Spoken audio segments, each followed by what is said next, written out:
Hello students, from this lecture I am starting a chapter 8 motion of class 9 physics. I divided the study of this chapter into a number of lectures. So in this lecture 1 we will study some basic concepts. Okay, so let's start this lecture. So first we will study physical quantity or physical quantities. Okay, so a quantity which represent any physical action into a form of equation is called physical quantity. Okay, so let's see an example. Now in this example there is a body of mass m. Okay, on this body there is a force F is applied. Now because of this force this body is accelerated with the acceleration a in a right side direction. Okay, एक M मास की body है जिस पे F force apply हो रहा है और इस एफ फोर्स के अप्लाई होने के कारण ये बॉडी जो है वो राइट साइड में ए एक्सेलरेशन से मूव हो रही है. तो इस फिजिकल एक्शन को आप एक इक्वेशन की फॉर्म में रिप्रेजेंट कर सकते हैं और वो इक्वेशन क्या होती है, एफ इजिकल टू एम. ठीक है ना. इस फिजिकल एक्शन को इस इक्वेशन की फॉर्म में रिप्रेजेंट करने के लिए आपको कुछ क्वांटिटीज की रिक्वायरमेंट हुई. ये क्वांटिटीज कौन है, फोर्स, मास एंड एक्सेलरेशन. तो फोर्स, मास एंड एक्सेलरेशन जो क्वांटिटीज हैं इन्हीं को हम क्या बोलते हैं, फिजिकल क्वांटिटीज बोलते हैं या फिजिकल क्वांटिटी कहते हैं. सो फोर्स क्या हुआ, एक फिजिकल क्वांटिटी है, मास भी एक फिजिकल क्वांटिटी है और इसी तरह से एक्सेलरेशन भी फिजिकल क्वांटिटी है. तो फिजिक्स में कोई भी आप रिलेशन लिखते हैं, कोई फॉर्मूला लिखते हैं, तो उस फॉर्मूले में जो क्वांटिटीज होती हैं उन्हें हम क्या बोलते हैं, फिजिकल क्वांटिटी कहते हैं. ठीक है, जैसे कुछ और एग्जाम्पल्स हम देखते हैं, P is equal to M V. जैसे आपने एफ फोर्स इस पे हमने बॉडी पे अप्लाई करा और इस एफ फोर्स की वजह से ये बॉडी जो है उसने जो वेलोसिटी एक्वायर करी वो वेलोसिटी क्या है, वी. ठीक है, एफ फोर्स लगाने पर इस एम मास की बॉडी ने जो वेलोसिटी एक्वायर करी वो कितनी वेलोसिटी एक्वायर करी, वी. तो मोमेंटम जो होता है वो कहता है मास इंटू वेलोसिटी. मास और वेलोसिटी का जो प्रोडक्ट होता है उसको क्या बोला जाता है, मोमेंटम. तो मोमेंटम, मास एंड वेलोसिटी ये सब क्या कहलाएंगे, फिजिकल क्वांटिटी. ये क्या होती है, सब फिजिकल क्वांटिटीज. ठीक है, नाउ लेट्स सी. जैसे एफ फोर्स लगाने पर ये बॉडी जो है कितना डिस्प्लेसमेंट कवर करती है, एस. ठीक है, एफ फोर्स लगाने पर जो बॉडी है वो कितना डिस्प्लेसमेंट कवर कर रही है, एस. तो वर्क जो होता है, वर्क डन का फॉर्मूला होता है एफ इंटू एस. तो वर्क हुआ, वर्क एक फिजिकल क्वांटिटी है, ऐसे फोर्स भी फिजिकल क्वांटिटी है and displacement also a physical quantity. ना पावर जो होता है, पावर का फॉर्मूला होता है रेट ऑफ डूइंग वर्क. ठीक है, रेट ऑफ डूइंग वर्क क्या कहलाता है, पावर. तो पावर इज इक्वल टू होता है डब्ल्यू बाई टी. तो यहाँ पर जो इस फॉर्मूले में पावर जो है पी वो क्या है, एक फिजिकल क्वांटिटी है, ऐसे वर्क भी एक फिजिकल क्वांटिटी है, time is also a physical quantity. तो कोई भी फिजिकल एक्शन होता है और उसे आप जो है इक्वेशन की फॉर्म में रिप्रेजेंट करते हैं, या ये कह सकते हैं कि कोई भी आप फिजिक्स में जो इक्वेशन लिखते हैं उसमें जो क्वांटिटीज़ होती है वो सब क्या कहलाती हैं, फिजिकल क्वांटिटीज़ कहलाती हैं. जैसे पोटेंशियल एनर्जी का फॉर्मूला लिखे हम M G H. M G H क्या होता है, पोटेंशियल एनर्जी का फॉर्मूला है. तो इसमें एम जो है वो मास है. ठीक है, जी क्या है, ग्रेविटेशनल एक्सेलरेशन है, एच इसमें हाइट है और ई जो है वो पोटेंशियल एनर्जी है. तो पोटेंशियल एनर्जी भी एक फिजिकल क्वांटिटी है, मास भी फिजिकल क्वांटिटी है, ग्रेविटेशनल एक्सेलरेशन जो है जी वो भी एक फिजिकल क्वांटिटी है और हाइट जो है एच वो भी एक फिजिकल क्वांटिटी है. तो इससे आप समझ गए होंगे कि फिजिक्स में आप कोई भी फॉर्मूला जब लिखते हैं तो उस फॉर्मूले में जो भी क्वांटिटीज आती हैं वो सारी क्या कहलाती हैं, फिजिकल क्वांटिटीज कहलाती हैं. Okay, now let's move to a next point. अब कोई भी जो फिजिकल क्वांटिटी है उसका जब आप मेजरमेंट करते हैं तो मेजरमेंट करने पर हमें यूनिट की ज़रूरत होती है. ओके, तो हम देखते हैं कि यूनिट्स क्या होती हैं. ठीक है, so it is a system of measurement physical quantity which is accepted everywhere in the world. तो ये क्या होता है, सिस्टम ऑफ मेजरमेंट होता है. ठीक है, जैसे हम यहाँ देखते हैं, फॉर एग्जांपल यहाँ पर हम देखें कि आपने शुगर परचेस करी. ठीक है, कितनी शुगर परचेस करी मैंने, 50 किलोग्राम. तो 50 किलोग्राम आप जब शुगर परचेस करेंगे तो जो मेजरमेंट होगा वो किस फिजिकल क्वांटिटी का मेजरमेंट होगा, क्या मेजर करेगा वो, तो क्या मेजर करता है, मास. जो शुगर है उसका जो है मास मेजर होगा. तो यहाँ पर जो फिजिकल क्वांटिटी वो क्या है, मास. ठीक है, अब आपने 50 किलोग्राम शुगर परचेस करी है तो इसमें जो 50 है वो तो क्या हो गई, न्यूमेरिक वैल्यू, और किलोग्राम जो है इसमें वो क्या हो गया, आपका यूनिट. ठीक है, तो किसी भी फिजिकल, जैसे इस एग्जांपल में हम जो फिजिकल क्वांटिटी वो क्या है, मास. तो किसी भी फिजिकल क्वांटिटी का जब मेजरमेंट किया जाता है तो मेजरमेंट में दो चीज़ें होती हैं. पहली तो जो होती है उसकी न्यूमेरिकल वैल्यू या न्यूमेरिक वैल्यू, और दूसरा होता है उसका यूनिट ऑफ मेजरमेंट. ठीक है, तो हमने जब 50 किलोग्राम शुगर मेज़र किया तो 50 किलोग्राम एक बात हो गई, और दूसरा अगर हम मान लें कि हम 50,000 ग्राम अगर मैं शुगर मेजर करूं तो क्या कोई डिफरेंस है? 50 किलोग्राम और 50,000 ग्राम में कोई डिफरेंस है? कोई डिफरेंस नहीं है। पर किलोग्राम और ग्राम जो है वो जो है अलग अलग यूनिट्स हो गई, किसकी? मास की। ठीक है, किलोग्राम भी क्या है? मास की यूनिट है। यहाँ पर हम देखें तो किलोग्राम भी क्या है? मास की यूनिट है। और ग्राम भी क्या है? मास की यूनिट है। ठीक है, सो एक बार फिर बता देते हैं, किसी भी फिजिकल क्वांटिटी का जब आप मेजरमेंट करते हो तो उसके अंदर दो चीज़ें होती है। एक तो उसकी न्यूमेरिक वैल्यू होती है, जैसे यहाँ पर न्यूमेरिक वैल्यू कितनी है? 50 है। यहाँ पर न्यूमेरिक वैल्यू कितनी है? 50,000 है। और दूसरी होती है उसकी यूनिट।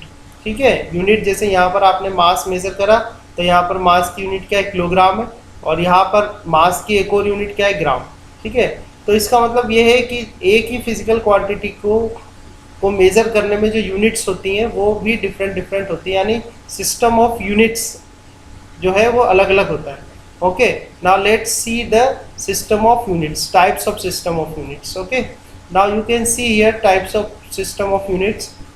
एक होता है MKS, then CGS and FPS. ठीक है, तो तीन तरीके के जो है सिस्टम ऑफ यूनिट्स हैं। कौन कौन से? MKS, CGS and FPS. तो एमकेएस का मतलब होता है मीटर किलोग्राम सेकेंड। ठीक है, एमकेएस में एम मतलब मीटर, के मतलब kilogram, S means second. CGS में सी मीन्स सेंटीमीटर, जी मतलब ग्राम एंड एस मतलब सेकेंड। एफपीएस में फुट पाउंड सेकेंड। ठीक है, तो एमकेएस सिस्टम में जो मास है वो किसमें मेजर करते हैं? किलोग्राम में। लेंथ मेजर करते हैं मीटर में, और टाइम मेजर करते हैं सेकेंड में। ठीक है, तो ये जो सिस्टम होगा उसको क्या बोलते हैं? Metre kilogram second, MKS system. ऐसे अगर आप मास को ग्राम में मेजर करें, लेंथ को सेंटीमीटर में मेजर करें और टाइम को सेकेंड में, तो जो सिस्टम ऑफ यूनिट है उसको बोलते हैं सीजीएस। अब मास को हम पाउंड में लें, लेंथ को फुट में और टाइम को मेजर करें सेकेंड में, तो जो सिस्टम ऑफ यूनिट है उसको बोलते हैं एफपीएस, फुट पाउंड सेकेंड। ठीक है, और जो एसआई सिस्टम है, एसआई सिस्टम की फुल फॉर्म होती है international system of units. Okay, तो आई होप आपको समझ में आया होगा कि यूनिट्स क्या होती हैं और सिस्टम ऑफ यूनिट्स कितने होते हैं। Okay, now let's move to a next point. Now in next point we will divide the physical quantities into two parts in the sense its magnitude and direction. Okay, so a physical quantity have magnitude and sense of direction is called vector quantity. ऐसी quantity जिसमें कि magnitude भी होता है और sense of direction भी होती है, वो क्वांटिटीज क्या, वो फिजिकल क्वांटिटीज क्या कहलाती है? Vector quantity. Like if you push someone then a person will go sorry if you push someone then a person will go away from you. ठीक है, आप किसी को धक्का देंगे तो वो पर्सन क्या आपसे दूर की तरफ जाएगा। ठीक है, और ऐसे ही अगर if you pull someone towards you, अगर किसी को आप अपनी तरफ खींचोगे तो वो आपकी तरफ आएगा। इसका ये मतलब हुआ कि दोनों ही केस में एक बार आपने फोर्स लगाया किसी पर्सन को तो दूर की तरफ लगाया तो पर्सन दूर की तरफ गया, और दूसरी बार में जो फोर्स लगाया वो किसे लगाया? खुद की तरफ लगाया तो पर्सन क्या वो आपकी तरफ आ गया। इसका मतलब ये है कि जो फोर्स होता है उसमें मैग्नीट्यूड तो होता ही है, ज़्यादा तेज धक्का दोगे तो ज़्यादा तेज जाएगा दूर पर्सन। ठीक है, और ठीक है, तो फोर्स आप अगर ज़्यादा लगाओगे तो इसका मतलब ये हुआ कि फोर्स के अंदर मैग्नीट्यूड भी होता है प्लस फोर्स में क्या होता है? डायरेक्शन भी होता है। इसलिए फोर्स क्या हो गई? एक वेक्टर क्वांटिटी हो गई। तो आपको समझ में आ रहा होगा कि ऐसी फिजिकल क्वांटिटी जिसमें कि मैग्नीट्यूड होता है प्लस सेंस ऑफ डायरेक्शन होता है, ऐसी फिजिकल क्वांटिटी को हम क्या बोलते हैं? Vector quantity. और दूसरी जो होती है स्केलर क्वांटिटी। स्केलर क्वांटिटी क्या होती है? ऐसी फिजिकल क्वांटिटी जिनमें मैग्नीट्यूड तो होता है बट सेंस ऑफ डायरेक्शन नहीं होता। ठीक है, जैसे कि वर्क। ठीक है, तो वर्क का मैग्नीट्यूड तो होगा बट सेंस ऑफ डायरेक्शन नहीं होगा। जैसे बॉडी का मास है, तो बॉडी का जो मास है, जैसे किसी की बॉडी का मास 50 किलोग्राम है, 60 किलोग्राम है, तो बॉडी जो मास जो होता है वो क्या होता है? जो क्वांटिटी ऑफ मैटर है उसके अंदर, क्वांटिटी ऑफ मैटर किसी बॉडी के अंदर है वो उसका मास कहलाता है। तो मास के अंदर मैग्नीट्यूड तो होता है बट डायरेक्शन का सेंस नहीं होता, तो मास क्या है? एक स्केलर क्वांटिटी हो गई। ठीक है, तो आपको ये ध्यान रखना है कि ऐसी फिजिकल क्वांटिटी जिनमें मैग्नीट्यूड और डायरेक्शन होता है वो वेक्टर कहलाती है। ऐसी फिजिकल क्वांटिटी जिनमें कि मैग्नीट्यूड होता है बट डायरेक्शन नहीं होती वो क्या कहलाती है? Scalar quantity. कुछ एग्जांपल्स यहाँ दिखाए हुए हैं, तो ये एग्जांपल्स आप देख सकते हैं, force, velocity, acceleration, momentum etcetera. These all are the vector quantities, and some scalar quantities are work, power, energy, potential difference, etc. So these are the some examples of scalar quantities. Okay, now let's move to next topic. Now here is a topic representation of a vector. तो vector quantity को represent कैसे करते हैं, तो जैसे force एक vector quantity, तो उस फोर्स का जो डिनोट करते हैं हम किससे डिनोट करते हैं, एफ से। अब अगर ये वेक्टर क्वांटिटी तो उसके ऊपर क्या लगा देते हैं, एक एरो लगा देते हैं। यहाँ दिख रहा है आपको, फोर्स को एफ से बताते हैं और एफ के ऊपर क्या लगा देते हैं, एक एरो लगा देते हैं। तो कोई भी वेक्टर क्वांटिटी जो होती है, वेक्टर क्वांटिटी में जिससे भी आप उसको डिनोट कर रहे हो प्लस उसके ऊपर एक वेक्टर का यानी एक एरो का इस तरह से साइन लगा देते हैं, ये इसका रिप्रेजेंटेशन होता है वेक्टर क्वांटिटी का। प्लस अगर कोई वेक्टर क्वांटिटी है उसको आपको ग्राफिकली रिप्रेजेंट करना है, तो graphically a vector is represented by a directed line segment with an arrow head. तो एक लाइन सेगमेंट होता है जैसे आपको दिख रहा है, सो this is a line segment and this is a arrow head. तो लेंथ ऑफ लाइन जो होती है जैसे पी क्यू है, तो पी क्यू क्या है, लेंथ ऑफ लाइन, ठीक है। तो जो लेंथ ऑफ लाइन होती है, length of line will show the magnitude of vector quantity.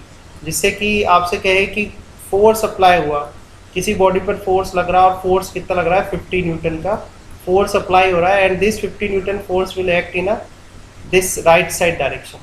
तो राइट साइड डायरेक्शन में 50 न्यूटन का फोर्स आपने लगाया है, तो 50 न्यूटन तो उसका मैग्नीट्यूड हो गया, 50 तो यानी मैग्नीट्यूड हो गया, न्यूटन उसकी क्या हो गई, यूनिट हो गई, और डायरेक्शन क्या हो गई कि राइट साइड में लग रहा है। तो डायरेक्शन को किससे शो किया जाता है, एरो से, ठीक है। जो एरो हेड है वो क्या किसको रिप्रेजेंट करता है, डायरेक्शन को, ठीक है ना। और जो लेंथ ऑफ लाइन है, लेंथ ऑफ लाइन किसको रिप्रेजेंट करती है, magnitude of vector quantity. Okay, so again here you can see that the length of the line represents the magnitude of the vector, the arrowhead represents the direction of the vector. Okay, now let's see next topic. So next is like when we solve any numerical problem, कोई भी numerical problem हम solve करते हैं, कोई derivation भी हम solve करते हैं फिजिक्स में, तो हम बार बार बोलते हैं a body, a object और a particle, ठीक है। तो इसका मतलब क्या होता है, ठीक है। तो यहाँ पर यही एक्सप्लेन किया हुआ है, like what is a body. तो बॉडी क्या होती है, it is a object with mass, ठीक है। So object with mass is called body. Now next is rigid body. Now what is a rigid body, a body which does not deform under external force और distance between any two given points in a body remains constant. Okay, तो ऐसी कोई भी body जिसमें कि अ body which does not deform under the external force. जैसे यहाँ पर हमने कोई बॉडी दिखा रखी है आपको, इस बॉडी का मास क्या है, m है। अब ये बॉडी जो है, इस बॉडी के अंदर नंबर ऑफ पार्टिकल्स है। Okay, now when you apply a force f, जैसे ही आपने इस पर f फोर्स अप्लाई करा, तो आपके ये क्वेश्चन आ सकता है माइंड में कि जब ये बॉडी नंबर ऑफ पार्टिकल्स से मिलकर बनी है, तो क्या सारे पार्टिकल्स पर सेम फोर्स f अप्लाई होगा, ठीक है। तो सेम फोर्स f सभी पार्टिकल्स पर तभी लग सकता है जबकि ये बॉडी जो क्या हो, रिजिड बॉडी, ठीक है। रिजिड बॉडी मतलब ऐसी बॉडी जो कि फोर्स लगने पर डिफॉर्म नहीं होती। डिफॉर्म का मतलब है कि इस बॉडी के साइज और शेप में कोई भी चेंज नहीं होगा, ठीक है। तो फिजिक्स में जब भी हम कुछ एनालिसिस करते हैं, तो जो बॉडी हम कंसिडर करते हैं वो बॉडी कैसी होती है, एक रिजिड बॉडी होती है। और रिजिड बॉडी होने के कारण we assume that the whole mass of that body is concentrated at a single point and that point is called centre of mass. Okay, because हमने क्या अज्यूम करा है कि जो बॉडी है ये क्या है, रिजिड बॉडी है। रिजिड बॉडी होने के कारण इसके हर एक पार्टिकल पर जो फोर्स एफ लगेगा वो क्या होगा, इक्वल होगा। हर एक पार्टिकल पर जो फोर्स एफ लगेगा वो क्या होगा, इक्वल होगा। इसलिए हमने ये अज्यूम करा that the whole mass of this body M is concentrated at a single point. इस सिंगल पॉइंट पर ये कॉन्सेंट्रेटेड है। तो हम ये कह सकते हैं कि अब चाहे तो ये एफ फोर्स जो है इस पूरी बॉडी पर लगे, या ये एफ फोर्स जो है वो आके कहाँ लगे, इस पॉइंट पर। तो बात एक ही है, क्योंकि हमने क्या मान लिया कि ये जो मास है इस बॉडी का, ये जो मास है क्या है, पॉइंट मास है, जो कि कहाँ सेंटर्ड है, इस पॉइंट पर, ठीक है। तो आपको समझ में आएगा क्या इंपॉर्टेंस है रिजिड बॉडी की।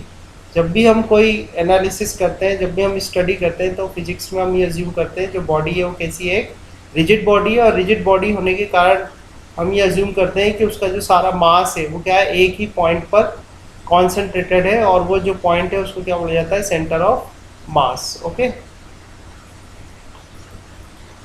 now let's see the coordinate system or frame of reference in physics. Okay, so coordinate system is a system of measurement of distance and direction with respect to rigid bodies. Okay, the coordinates primarily serve the purpose of reference for the direction of motion, while origin serves the purpose of reference for the magnitude of motion. तो whenever we study a motion, then when we study a motion, in that case we need a coordinate system. तो जब भी हम motion को study करते हैं तो हमें क्या होता है, कोऑर्डिनेट सिस्टम की रिक्वायरमेंट होती है. तो सबसे सिंपल जो कोऑर्डिनेट सिस्टम है उसमें हम क्या लेते हैं, 3 एक्सिसेस लेते हैं. So first is plus X axis, जैसा आपको दिख भी रहा है यहाँ पर. So this is a plus X axis, this is plus Y axis, this is plus Z axis. और ये तीनों ही एक्सिस जो है वो एक दूसरे क्या होती है, म्यूचुअली परपेंडिकुलर होती है. और जहाँ पर ये तीनों एक्सिस मिलती है उस पॉइंट को बोला जाता है ओरिजिन. ठीक है, जहाँ पर ये तीनों एक्सिस आके मिलती है उस पॉइंट को हम क्या बोलते हैं, ओरिजिन.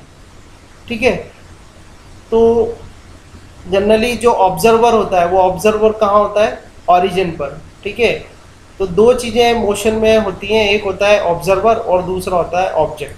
ठीक है, तो ऑब्जर्वर या रेफरेंस पॉइंट क्या होता है. सो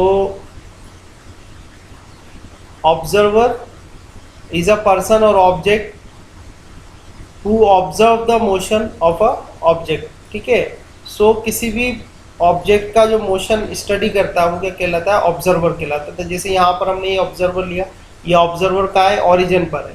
ठीक है, अब ये ऑब्जर्वर जो है ये किसके मोशन को स्टडी कर रहा है, इस कार के मोशन को स्टडी कर रहा है. Okay, now let's see if this observer is here. अगर ये ऑब्जर्वर यहाँ पर है और इस कार के मोशन को स्टडी कर रहा है तो इस ऑब्जर्वर के अकॉर्डिंग ये कार किस डायरेक्शन में जा रही है, this car is going in the plus x direction. Okay, now let's see here, let at that जब ये कार, इस कार ने यहाँ से चलना स्टार्ट किया होगा, इस ओरिजिन से इस कार ने चलना स्टार्ट किया, तो उस समय जो टाइम लिया हमने वो कितना टाइम था, 0 सेकेंड. ठीक है, तो आफ्टर 10 सेकेंड जो ऑब्जर्वर है वो ऑब्जर्व करेगा, वो ऑब्जर्वर वॉच में देखेगा कि भाई अभी टाइम 0 सेकेंड है. ठीक है, तो 0 सेकेंड के बाद जैसे टाइम 10 सेकेंड हुआ तो 10 सेकेंड में जो नई पोजीशन आ गई उस कार की वो कहाँ पर आ गई, यहाँ, this point. So this point shows a position of this car at the time t is equal to 10 second. Okay, now let's take some values for this. So at the time t is equal to 0 second जो car थी वो कहाँ पर थी, इस point पे, origin पे. तो उसकी जो पोजीशन थी वो कितनी थी, 0 मीटर. ऐसे t is equal to 10 second. अब ये सब जो रीडिंग है ये हम किसके रेस्पेक्ट में ले रहे हैं, इस ऑब्जर्वर के. ये ऑब्जर्वर देख रहा है. ठीक है, तो ऑब्जर्वर ने देखा t इक्वल टू 10 सेकेंड पे कितनी उसकी डिस्टेंस यहाँ से यहाँ तक उसने कवर कर ली, 100 मीटर. ठीक है, सो फिजिक्स में जब भी हम मोशन को स्टडी करते हैं तो मोशन को स्टडी करने के लिए हमको 2 चीज़ों की ज़रूरत पड़ती है, एक होता है ऑब्जर्वर और दूसरा होता है ऑब्जेक्ट. अब ऑब्जर्वर जो है वो रेस्ट में भी हो सकता है, ऑब्जर्वर जो है वो मोशन में भी हो सकता है. ठीक है, तो ऑब्जर्वर अगर रेस्ट में है then you can consider a frame of reference और तो frame of reference भी क्या होगा, रेस्ट में ही होगा. if a observer is in motion then the frame of reference is also in a motion. okay,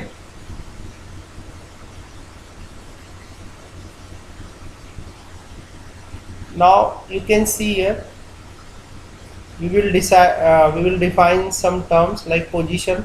so it is a place where object is with respect to observer. Observer के respect में object जहाँ पर होता है वो उसकी कहलाती है, पोजीशन कहलाती है. ठीक है, then rest. Okay, let's first see here like initially when this car was at a point this x is equal to 0 metre. शुरू में जब कार कहाँ थी, यहाँ t is equal to 0 second पर कार कहाँ पर थी, ओरिजिन पर थी. तो ओरिजिन पर थी तो ऑब्जर्वर जो है वो भी अपना ओरिजिन पर ही है. तो ऑब्जर्वर के रेस्पेक्ट में जो कार है उसकी पोजीशन क्या थी, 0 मीटर. कब, t इक्वल टू 0 सेकेंड पर.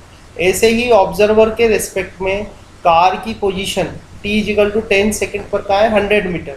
और 100 मीटर का है टूवर्ड्स द प्लस x की तरफ जो है इसकी पोजीशन का है 100 मीटर. ठीक है, तो पोजीशन क्या कहलाती है, position is a place where the object is with respect to observer. Observer के रेस्पेक्ट में जिस जगह पर ऑब्जेक्ट है वो उसकी क्या कहलाती है, पोजीशन कहलाती है. ठीक है, now if the object does not change its position with respect to observer or with respect to time then the object is called in a rest. अगर जो ऑब्जेक्ट है वो ऑब्जर्वर के रेस्पेक्ट में या टाइम के रेस्पेक्ट में अपनी पोजीशन को चेंज नहीं करता तो हम कहते हैं कि जो ऑब्जेक्ट है वो किस में, रेस्ट में। ठीक है, फॉर एग्जांपल आप यहाँ देखें कि हम कहें कि भाई T is equal to 10 second पर जो ऑब्जेक्ट है वो कहाँ पर है, 100 मीटर पर है फ्रॉम ऑब्जर्वर या फ्रॉम ओरिजिन। ऑब्जर्वर का है हमारा, ओरिजिन पर ही है। तो टी इजिकल टू 10 सेकेंड पर जो कार है वो कहाँ पर है, एक्स इजिकल टू 100 मीटर पर है। तो अगर ये एक्स इजिकल टू 100 मीटर पर ही रहती है 10 सेकेंड पर, तो हम कहेंगे कि ये रेस्ट में है, क्योंकि ना तो इसकी पोजीशन चेंज हो रही है। ठीक है ना, इफ आई से date in between a time interval t is equal to 0 second to 10 second, a position of a car changes from 0 meter to 100 metre. जो टाइम इंटरवल है 0 से 10 सेकेंड का, 0 से 10 सेकेंड में जो कार है उसकी पोजीशन कैसे चेंज हो गई, 0 मीटर से 100 मीटर तक चेंज हो गई। तो हम क्या कहेंगे कि जो कार है वो क्या थी, मोशन में थी during the time interval of this 10 second. ठीक है, तो मोशन और रेस्ट का क्या मतलब होता है, मोशन जो है वो क्या है, एक रिलेटिव टर्म है।